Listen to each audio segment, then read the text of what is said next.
Good morning and good evening. How are you everybody? നിങ്ങളെല്ലാവരും സുഖമായിരിക്കുന്നു എന്ന് വിശ്വസിക്കുന്നു. ഇന്ന് ഞാൻ സംസാരിക്കുന്ന സറണ്ടർ.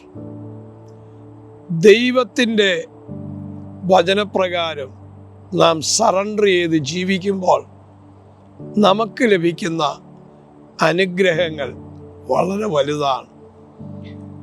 ലൂക്ക് ചാപ്റ്റർ 22 വേഴ്സ് 42 പറയുന്നു, father, if you are willing, take this cup from me, yet not my will but yours be done. യേശു കർത്താവ് പിതാവിനോട് പറയുന്ന ഒരു കാര്യമാണ്. Let your will be done, not mine. എൻ്റെ ഹിതമല്ല, അങ്ങയുടെ ഹിതം എന്നിൽ സമ്പൂർണമായി നടക്കണമേ എന്ന് യേശു തൻ്റെ പിതാവിനോട് പറയുകയാണ്. താൻ മുമ്പോട്ട് പോകുന്ന ആ വലിയ ക്രൈസിസ്, ആ കാൽവറി ക്രൂശ്, ആ വേദന, ആ മുൾക്കിരീടം, ഇതെല്ലാം ഓർത്തപ്പോൾ തൻ്റെ ഹൃദയത്തിൽ വലിയ ഭാരം തോന്നി. ഇതെങ്ങനെ സഹിക്കും? അപ്പോൾ യേശു പിതാവിനോട് പറയുകയാണ്, പ്രാർത്ഥിക്കുകയാണ്, പിതാവേ, കഴിയുമെങ്കിൽ ഈ പാനപാത്രം എന്നിൽ നിന്ന് നീക്കണമേ എന്ന് പ്രാർത്ഥിച്ചപ്പോൾ തന്നെ തൻ്റെ ഹൃദയത്തിൽ ഒരു വലിയ ഭാരം, എൻ്റെ ഹിതമല്ല, അങ്ങയുടെ ഹിതം എന്നിൽ സമ്പൂർണമായി നടക്കണമേ എന്ന് പ്രാർത്ഥിച്ചു. ആ പ്രാർത്ഥന സ്വർഗം അംഗീകരിച്ചു. തൻ്റെ ജീവിതത്തിൽ ഒരുപാട് പ്രശ്നങ്ങളിലൂടെ പോയി, കഷ്ടങ്ങളിലൂടെ പോയി.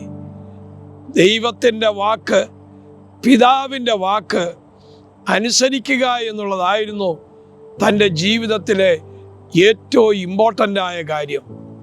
നമ്മുടെ ജീവിതത്തിലും നാം ദൈവത്തിൻ്റെ മുൻപിൽ നമ്മളെ തന്നെ സറണ്ടർ ചെയ്യുമ്പോൾ നമ്മുടെ മുമ്പോട്ടുള്ള ജീവിതയാത്രയിൽ നമുക്ക് വേണ്ടിയ എല്ലാ കാര്യങ്ങളും സ്വർഗത്തിലെ ദൈവം നിറവേറ്റിത്തരും. ആ പ്രാർത്ഥന എൻ്റെ ഹിതമല്ല, അങ്ങയുടെ ഹിതം.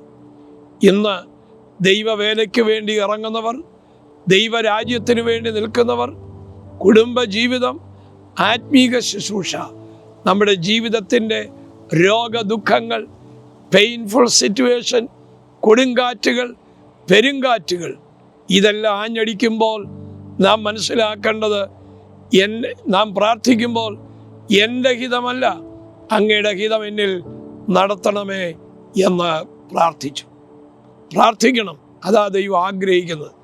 പൗലോസ് ശൂലം മാറ്റുവാൻ പ്രാർത്ഥിച്ചു.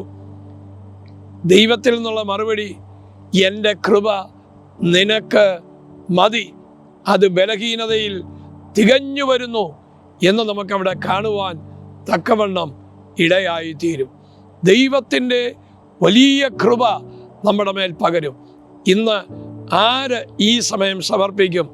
എൻ്റെ ഹിതമല്ല, അങ്ങയുടെ ഹിതം എന്നിൽ നടക്കണമേ എന്നൊന്ന് പ്രാർത്ഥിച്ചാട്ടെ. പ്രാർത്ഥിച്ച് ഒരു ഉത്തരവും കിട്ടാതെ, ഒരു മറുപടിയും കിട്ടാതെ പിന്നെയും പ്രശ്നത്തിലൂടെ പോയിക്കൊണ്ടിരിക്കുന്ന ദൈവവൈതലേ, എന്നെ കേൾക്കുന്ന പ്രിയപ്പെട്ടവരെ, നിങ്ങൾ പ്രാർത്ഥിക്കൂ. യേശുവേ, എൻ്റെ ഹിതമല്ല, അങ്ങയുടെ ഹിതം എന്നിൽ സമ്പൂർണമായി നടക്കണമേ എന്നൊന്ന് ഏൽപ്പിച്ചു കൊടുത്ത് പ്രാർത്ഥിച്ച് കർത്താവ് നമ്മുടെ ജീവിത ജേർണിയിൽ നമുക്ക് വേണ്ടിയതെല്ലാം നൽകിത്തരും. ഇന്ന് ഈ സമയം ഞാൻ നിങ്ങൾക്ക് വേണ്ടി പ്രാർത്ഥിക്കാം.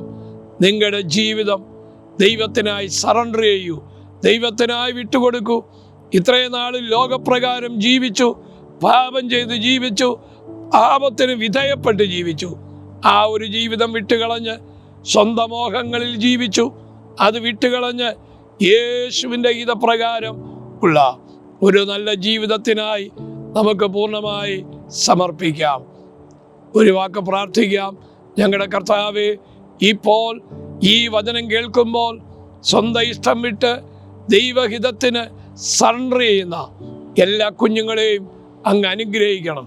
അങ്ങയുടെ വലിയ മഹത്വം നിറവേറുമാറാകണം എന്ന് പ്രാർത്ഥിക്കുന്നു. ആമേൻ. അങ്ങയുടെ പ്ലാനിന് വേണ്ടി സറണ്ടർ ചെയ്യുവാൻ, അങ്ങയുടെ പ്ലാനിനോട് ബന്ധപ്പെട്ട് ദാഹമുള്ള ഹൃദയത്തോടെ സറണ്ടർ ചെയ്യുവാൻ ഒക്കെ ഞങ്ങളെ ഇടയാക്കണമേ.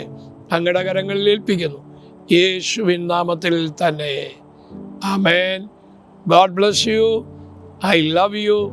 ദൈവം എല്ലാവരെയും അനുഗ്രഹിക്കട്ടെ. ഈ വരുന്ന ഡിസംബർ 25, 26, 27 ഈ ദിവസങ്ങളിൽ മലേക് കോൺഫറൻസ് പുനലൂരിൽ വെച്ച് നടക്കുന്നു. ഒരു വലിയ എൻകൗണ്ടർ, ഒരു വലിയ വിസിറ്റേഷൻ നിങ്ങളുടെ ജീവിതത്തിലും നിങ്ങളുടെ തലമുറയുടെ ജീവിതത്തിലും ഒരു ലോങ് ലൈഫിലേക്കുള്ള ഒരു വലിയ മാറ്റം സംഭവിപ്പാനിടയായിത്തീരും. കർത്താവ് നിങ്ങളെ അനുഗ്രഹിക്കട്ടെ.